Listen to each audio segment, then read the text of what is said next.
15 जुलाई 2023 की सुबह सैर पर निकले कुछ लोगों की नजर नाले के पास खड़ी एक कार पर पड़ी। पोलो कार वहां पर काफी समय से खड़ी थी। कार स्टार्ट थी, लेकिन काफी समय से न तो उस कार में कोई आया और न ही कार से बाहर निकला। कार के सभी शीशे भी पूरी तरह से बंद थे। इस कार को इस तरह से खड़े देख वहां पर राहगीर जमा हो गए थे। तभी एक व्यक्ति ने हिम्मत जुटाई और कार का दरवाजा खोला तो उस कार की पिछली सीट पर एक व्यक्ति बैठा हुआ था।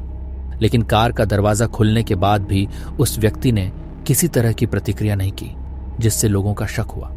वहां पर मौजूद लोगों ने उस व्यक्ति को कई बार आवाज लगाई, लेकिन उसकी तरफ से कोई उत्तर नहीं मिला।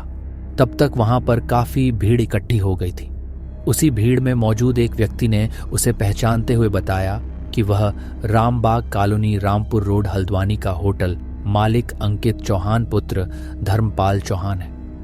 अंकित की पहचान होते ही उसके एक परिचित ने उसके छोटे भाई अभिमन्यु को सूचना दी।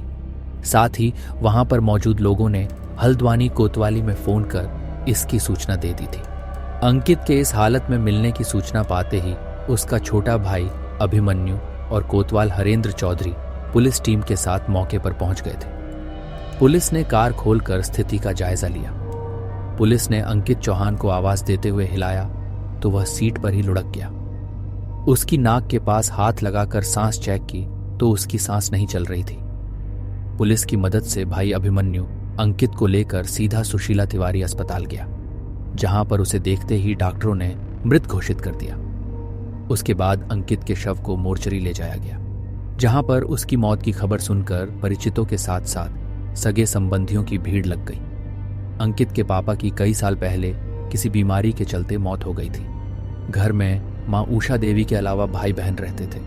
5 दिन पहले ही अंकित की मां उषा देवी अपनी बेटियों के साथ माता वैष्णो देवी के दर्शन के लिए गई हुई थी। उस वक्त सभी कटरा के पास थे। अंकित की मौत की सूचना पाते ही वे वहां से घर की तरफ वापस चल पड़े। उधर पुलिस उसके शव को मोर्चरी में रखवा कर सीधे उसकी कार के पास पहुंची। पुलिस ने गहनता से कार की जांच पड़ताल की। जिस वक्त सूचना पर पुलिस कार के पास पहुंची थी, कार स्टार्ट थी और ऐसी भी चल रहा था। लेकिन उस जांच पड़ताल के दौरान पुलिस को ऐसी कोई संदिग्ध वस्तु नहीं मिली जिससे अंकित की मौत का पता चल सके।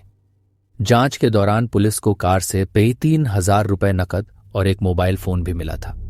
मोबाइल अंकित का ही था। शुरुआती जांच में पुलिस ने अनुमान लगाया कि अंकित की मौत कार्बन मोनोऑक्साइड गैस से हुई होगी, लेकिन इसके बावजूद भी पुलिस संशय में थी कि अंकित पिछली सीट पर क्यों बैठा था। उस वक्त उसकी कार भी लॉक नहीं थी। उसके सभी शीशे भी पूरी तरह से बंद थे। इसमें भी सबसे बड़ा सवाल यह उठता था कि अगर अंकित पिछली सीट पर बैठा था तो उसकी कार कौन चला रहा था। अंकित के पिछली सीट पर बैठे होने से यह तो पक्का हो ही गया था कि उस कार में उसके अलावा भी कोई दूसरा व्यक्ति रहा होगा। पुलिस ने अपनी कार्रवाई कर मृतक की लाश का पंचनामा भरकर पोस्टमार्टम के लिए भिजवा दिया था। पोस्टमार्टम के दौरान डॉक्टरों को मृतक के शरीर पर किसी भी तरह के निशान नहीं मिले, लेकिन उसके दोनों ही पैरों पर एक जैसे सर्पदंश जैसे निशान जरूर नजर आए थे, जिससे कयास लगाया जा रहा था कि अंकित वहां पर पेशाब करने गाड़ी से उतरा होगा और उसी दौरान उसके पैरों में सांप ने काट लिया हो। लेकिन इस बात के भी 2 पहलू थे। अगर सांप काटता तो एक ही पैर में काटता, लेकिन उसके दोनों ही पैरों में एक जैसे ही निशान मिले थे, जिससे अंकित की मौत का मामला उलझता ही जा रहा था। सोमवार को पुलिस को पोस्टमार्टम रिपोर्ट मिली, जिसमें साफ लिखा गया था कि अंकित की मौत सांप के काटने से ही हुई थी। लेकिन इस बात को उसके घर वाले बिल्कुल भी मानने को तैयार नहीं थे। कारण वही था कि अगर उसके पैर में सांप ने ही काटा था तो एक ही सांप ने उसके दूसरे पैर में ठीक उसी जगह पर कैसे काटा। उसके बाद उसकी मौत का दूसरा पहलू यह भी था कि वह पिछली सीट पर क्यों बैठा पाया गया। इस मामले को लेकर मृतक अंकित चौहान की बहन ईशा चौहान की तरफ से पुलिस को एक लिखित तहरीर दी गई थी, जिसके आधार पर पुलिस ने अज्ञात के खिलाफ हत्या का केस दर्ज कर लिया। व्यापारियों के दबाव में आई पुलिस अंकित के घर वालों के साथ साथ कुछ व्यापारियों की जिद के आगे पुलिस की एक न चली। व्यापारियों के दबाव के चलते नैनीताल के एसएसपी पंकज भट्ट ने तत्काल अधीनस्थों के साथ एक मीटिंग की।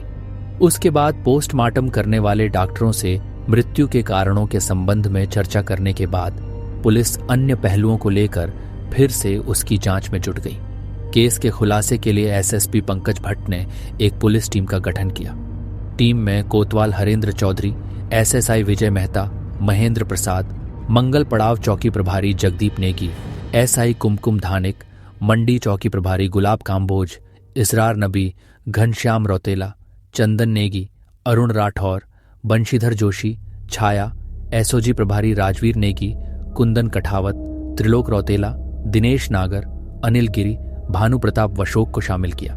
जिस जगह अंकित की कार खड़ी पाई गई थी उससे काफी दूरी पर एक सीसीटीवी कैमरा लगा हुआ था।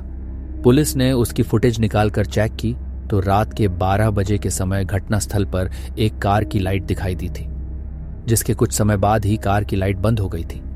उसके बाद उस कार के पास एक और कार आकर रुकी, जो थोड़ी देर बाद ही वहां से चली गई थी। मृतक के दोनों पैरों में एक ही जैसे 2 निशान मिलने से पुलिस को भी शक था कि कहीं किसी ने जानबूझकर तो सांप से कटवाकर उसकी हत्या तो नहीं कर दी। उसी शक की बुनियाद पर पुलिस ने अपनी जांच आगे बढ़ाई। पुलिस ने फिर से मृतक के घर वालों से पूछताछ की। घर वालों ने बताया कि रामपुर रोड छठ पूजा स्थल के पास रामबाग कॉलोनी से शुक्रवार की देर शाम वह अपनी कार से निकला था, लेकिन देर रात तक वह घर नहीं पहुंचा।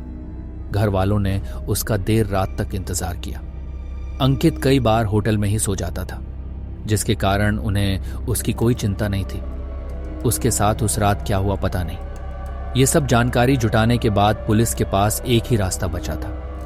वह था अंकित के मोबाइल की कॉल डिटेल्स खंगालना। पुलिस को पूरी उम्मीद थी कि उसकी मौत का राज जरूर उसके मोबाइल से ही मिल सकता है। यही सोचकर पुलिस ने अंकित के मोबाइल की कॉल डिटेल्स खंगाली तो उसमें एक फोन नंबर ऐसा सामने आया जिस पर अंकित की सबसे ज्यादा बातें होती थीं।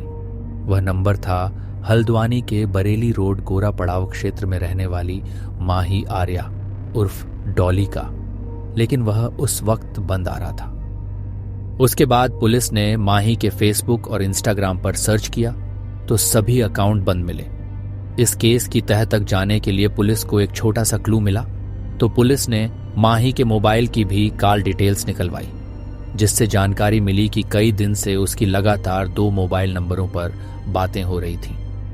उसमें एक नंबर था दीप कांडपाल का और दूसरा रमेश नाथ का।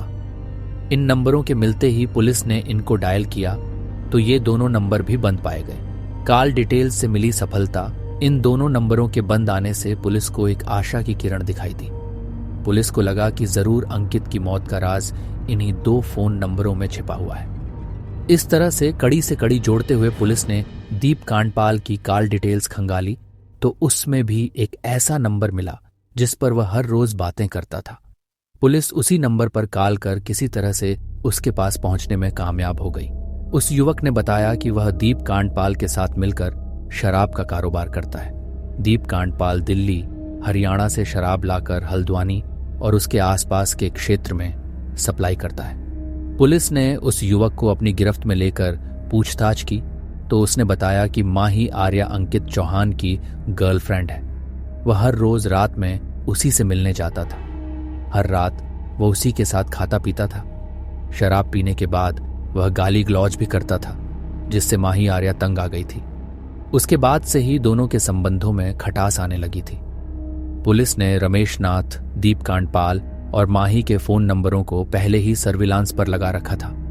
सभी नंबर काफी समय से बंद चल रहे थे, लेकिन अचानक ही रमेश नाथ का मोबाइल ऑन हुआ। उसी दौरान पुलिस को उसकी लोकेशन मिल गई। लोकेशन मिलते ही पुलिस आनन फानन में उसके पीछे लग गई। पुलिस ने तत्परता दिखाते हुए रमेश नाथ को बरेली से गिरफ्तार कर लिया। रमेश नाथ एक सपेरा था। सपेरे को गिरफ्तार कर पुलिस ने उससे कड़ी पूछताछ की। उसने अंकित हत्याकांड का खुलासा कर दिया। रमेश नाथ ने स्वीकार किया कि अंकित की हत्या उसके द्वारा लाए गए सांप से कटवा कर ही की गई थी। सपेरे रमेश नाथ ने बताया कि वह हल्द्वानी में मानपुर पश्चिम में किराए के मकान में रहता है। वहीं से वह घर घर जाकर मांगने, खाने व सांप पकड़ने का काम करता है। रमेश नाथ ने पुलिस को जानकारी देते हुए बताया कि अब से लगभग 7-8 महीने पहले एक युवक ने उसे माही उर्फ डॉली से मिलवाया था। युवती को किसी ज्योतिष ने बताया था कि उस पर काल सर्प योग है, जिसके उपचार के लिए किसी जहरीले नाग की पूजा करनी होगी। उसके बाद उसका कालसर्प योग खत्म हो जाएगा। सपेरे ने उस वक्त माही की मांग पर उसे एक सांप लाकर दिया था, जिसके बाद से सपेरे का उसके घर आना जाना शुरू हो गया था। सपेरा रमेश नाथ ने खोला मुंह माही के घर पर अंकित चौहान, दीप कांडपाल, नौकर रामोतार और नौकरानी उषा का आना जाना लगा रहता था। उसी दौरान एक दिन अंकित को छोड़कर सभी माही के घर पर मौजूद थे। उसी दौरान दीप कांडपाल ने उसे बताया, अंकित ने माही को परेशान कर रखा है। माही अब अंकित को प्यार नहीं करती। माही अब मुझसे प्यार करती है, लेकिन अंकित फिर भी उसे तंग करता रहता है। कभी भी वह उसके घर आ जाता है और शराब पीकर मारपीट करता है।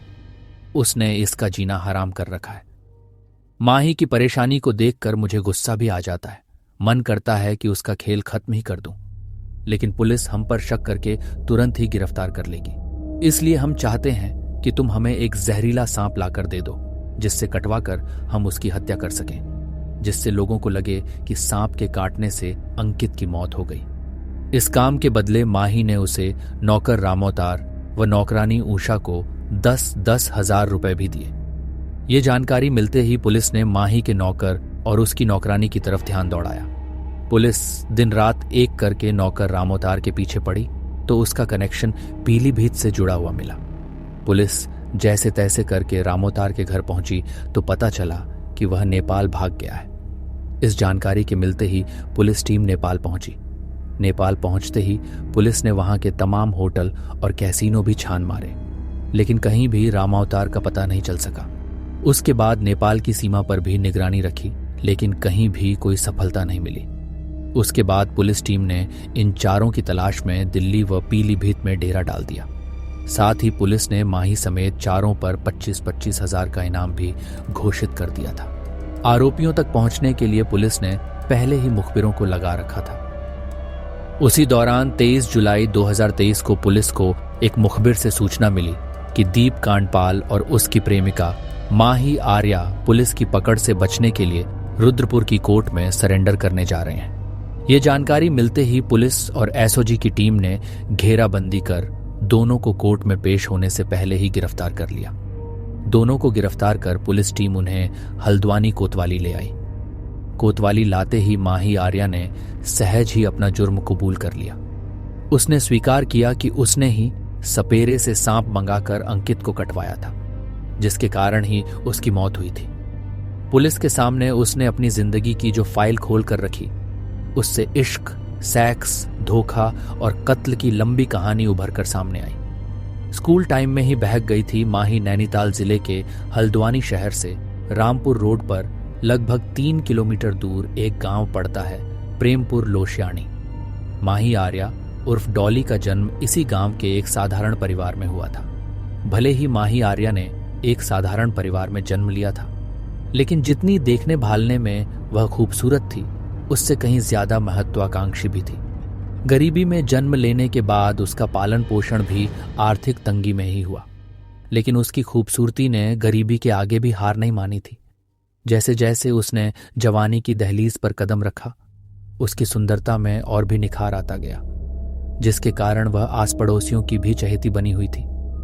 गरीबी से लड़ते झगड़ते उसने किसी तरह से हाई स्कूल पास कर लिया, लेकिन हालात से हार कर उसे अपनी आगे की पढ़ाई बंद करनी पड़ी। हाई स्कूल तक आते आते कई युवक उसकी खूबसूरती के दीवाने बन गए थे। उन सब में उसका सबसे ज्यादा चहेता था विपिन कुमार, काल्पनिक नाम। स्कूल में सबसे ज्यादा उसका टाइम उसी के साथ व्यतीत होता था। विपिन उसके दुख दर्द को भली भांति समझता था। यही कारण था कि माही सबसे ज्यादा उसी पर विश्वास करती थी, जिसके कारण दोनों के बीच गहरी दोस्ती हो गई थी। उसी दोस्ती के सहारे माही ने उसे अपना जीवन साथी बनाने का प्रण भी कर लिया था। उसी दौरान दोनों के बीच अवैध संबंध भी स्थापित हो गए थे। यह सिलसिला दोनों के बीच काफी समय चलता रहा, लेकिन उनकी यह प्रेम गाथा जल्दी ही जग जाहिर हो गई, जिसके कारण माही पर उसके घर वालों की पाबंदी लग गई और उसकी आगे की पढ़ाई पर रोक लग गई। आगे की पढ़ाई पर रोक लगते ही माही तिलमिला उठी। वह विपिन के वियोग में घुट घुट कर जीने लगी। उसके बाद भी दोनों ने जैसे तैसे मोबाइल के द्वारा संपर्क बनाए रखा।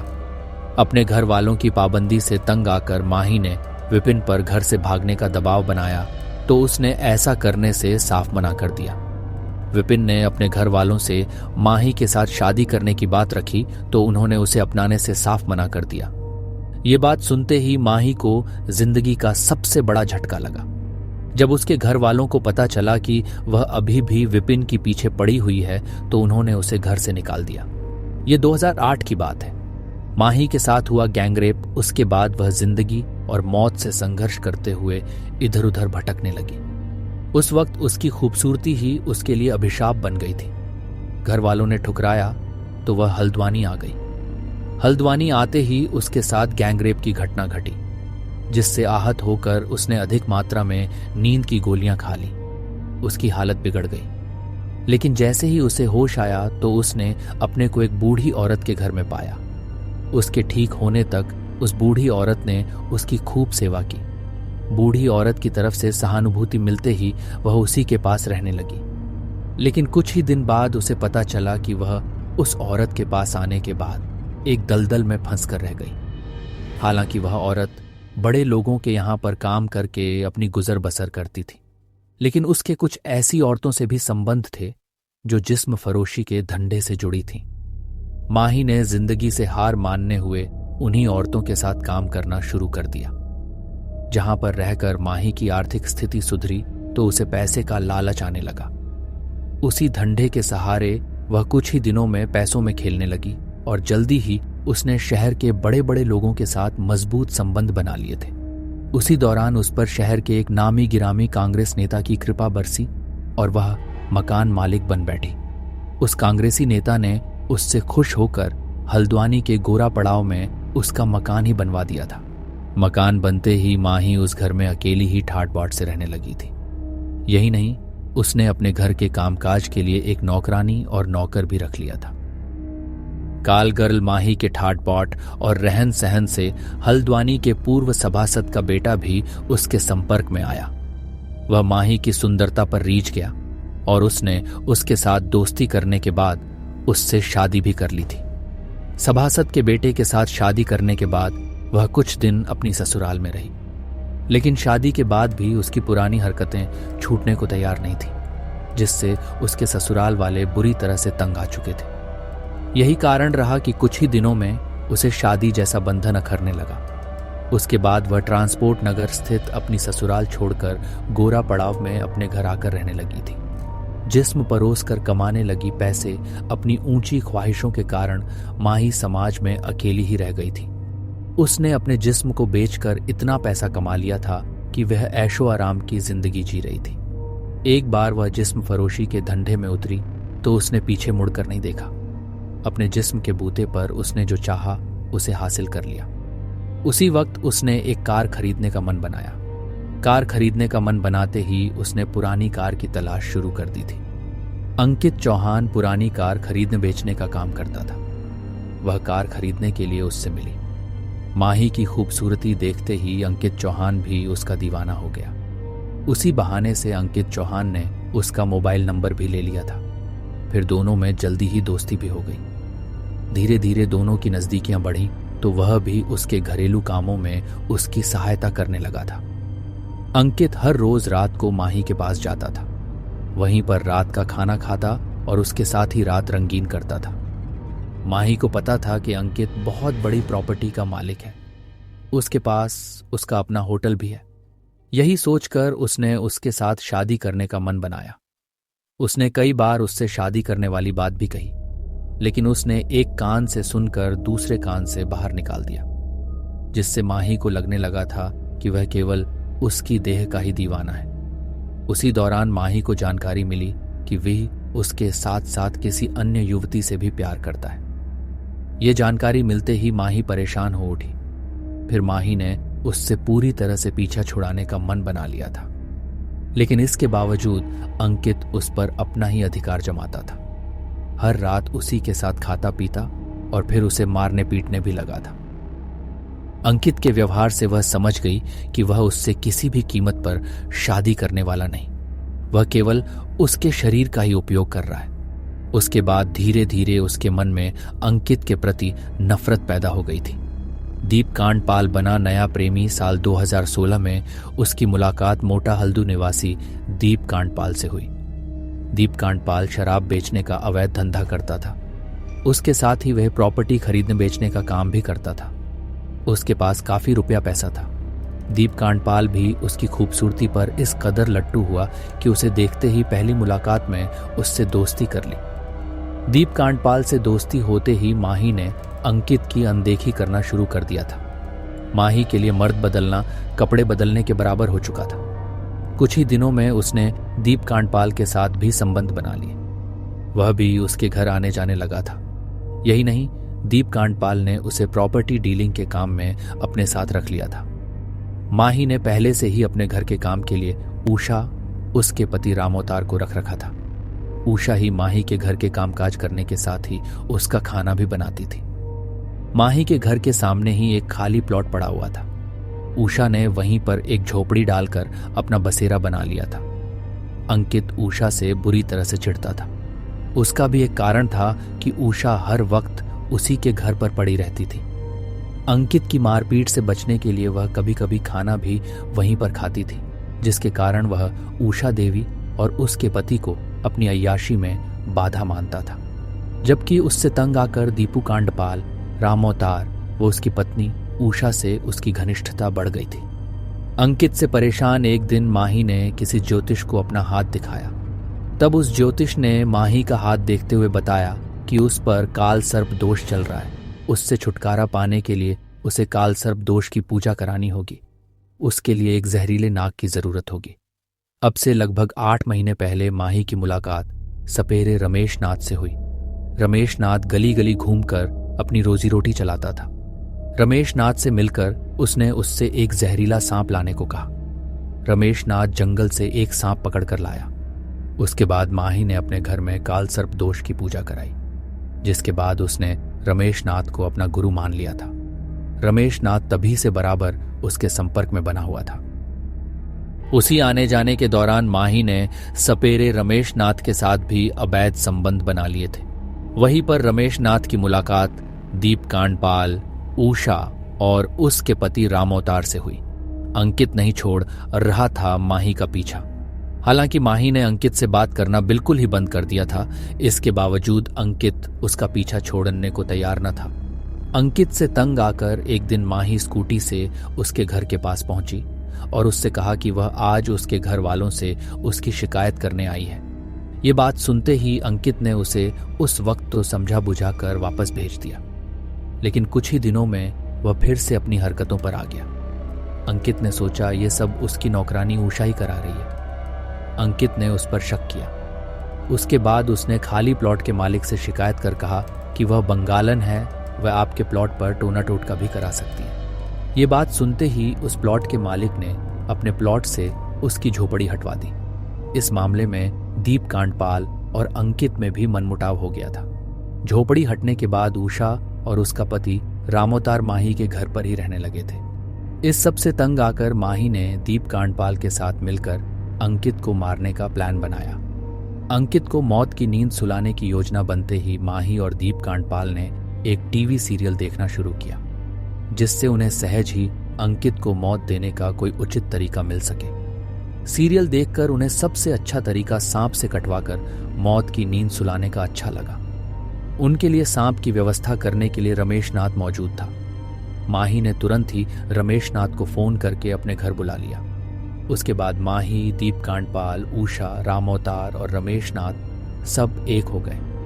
जब अंकित को मौत की नींद सुलाने का पक्का प्लान बन गया तो माही ने रमेश नाथ से एक सांप की व्यवस्था करने को कहा। उसी दौरान 6 जुलाई 2023 को रमेश को फोन पर किसी ने बताया कि पंचायत घर के पास ब्यूटी पार्लर में एक सांप घुसा हुआ है। ये जानकारी मिलते ही रमेश नाथ ने मौके पर जाकर कोबरा प्रजाति का वह सांप पकड़कर अपने पास रख लिया। ये बात उसने माही और दीप कांडपाल को भी बता दी। कोबरा से डसवाकर प्रेमी को दी मौत सांप की व्यवस्था होते ही माही ने 8 जुलाई 2023 को अंकित को मौत की नींद सुलाने का प्लान बनाया, क्योंकि उस दिन अंकित का बर्थडे था। उस दिन अंकित माही के घर पहुंचा और वहां पर मौजूद सभी लोगों के साथ शराब पीकर मौज मस्ती की। लेकिन उस दिन ये लोग अंकित को मारने में नाकामयाब रहे। उसके बाद 14 जुलाई को योजनानुसार माही ने अंकित को अपने घर बुलाया। उस दिन माही के घर दीप कांडपाल, सपेरा रमेश नाथ, नौकरानी उषा और उसका पति रामोतार सभी मौजूद थे। माही ने सपेरे रमेश नाथ, उषा और उसके पति को इस मामले में सहयोग करने के लिए 10-10 हजार रुपए भी दिए। अंकित के आने से पहले माही ने चारों को मंदिर वाले कमरे में रहने को कहा था। अंकित के आते ही वह उसे लेकर अपने बेडरूम में चली गई। माही ने वहीं पर पहले से ही जहर मिली शराब रख रखी थी। अंकित के साथ प्यार का नाटक करते हुए उसने उसे जहरीली शराब पिला दी, जिसके पीते ही वह बेहोश हो गया। अंकित के बेहोश होते माही ने चारों को बाहर बुला लिया। माही ने चारों आरोपियों की सहायता से उसे बेड पर उलटा लिटाकर उसके ऊपर एक कंबल डाल दिया। उसको उलटा लिटाते ही दीप कांडपाल ने उसके हाथ पकड़े और उषा व उसके पति ने उसके पैर पकड़े। उसके बाद सपेरे ने कोबरे से उसके पैर में डसवाया।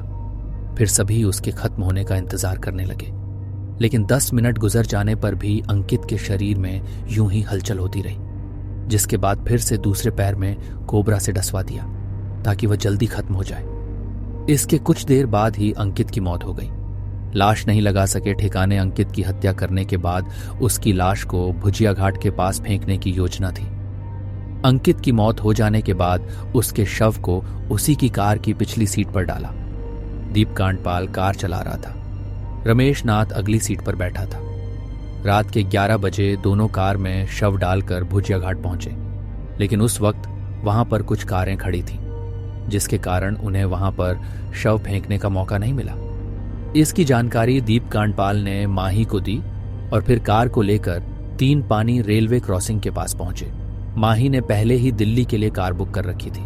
दीप कांडपाल से बात होते ही माही नौकरानी को साथ लेकर रेलवे क्रॉसिंग पर पहुंची। उसके बाद अंकित की कार का एसी ऑन कर कार स्टार्ट करके छोड़ दी। बाद में सभी आरोपी दिल्ली के लिए बुक कार से फरार हो गए। माही की एक बहन की शादी दिल्ली में हुई थी। दिल्ली पहुंचते ही माही ने अपनी बहन से कहा कि हम 5 लोग तेरे घर पर आ रहे हैं, लेकिन उसकी बहन उसकी हरकतों को अच्छी तरह से जानती थी। इसी कारण उसने उसे अपने घर आने से मना कर दिया। उसके बाद 5 ने रात दिल्ली में गुजारी और अगले ही दिन बस से बरेली पहुंचे, जहां पर पहुंचते ही सपेरा रमेश नाथ अपने गांव भौजीपुरा जाने की बात करने लगा।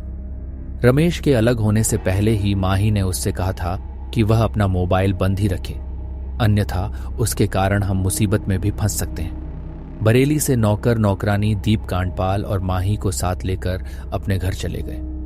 उसके बाद वहां से नेपाल भाग गए। इन चारों से अलग होते ही रमेश नाथ ने अपना मोबाइल ऑन कर लिया था। उसने सोचा था कि अगर किसी की कॉल भी आई तो वह उसे उठाएगा ही नहीं, लेकिन उसे पता नहीं था कि मोबाइल ऑन होते ही पुलिस उसके पास पहुंच जाएगी।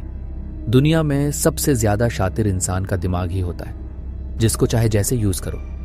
इस केस की मास्टरमाइंड रही जहरीली प्रेमिका माही उर्फ डॉली ने भी यही सोचा था कि वह अंकित को सांप से कटवाकर पाक साफ बच जाएगी, लेकिन पुलिस के लंबे हाथों से वह नहीं बच पाई। इस मर्डर केस का खुलासा करने वाली टीम को एसएसपी पंकज भट्ट ने 5,000 रुपए बतौर पुरस्कार देने की घोषणा की।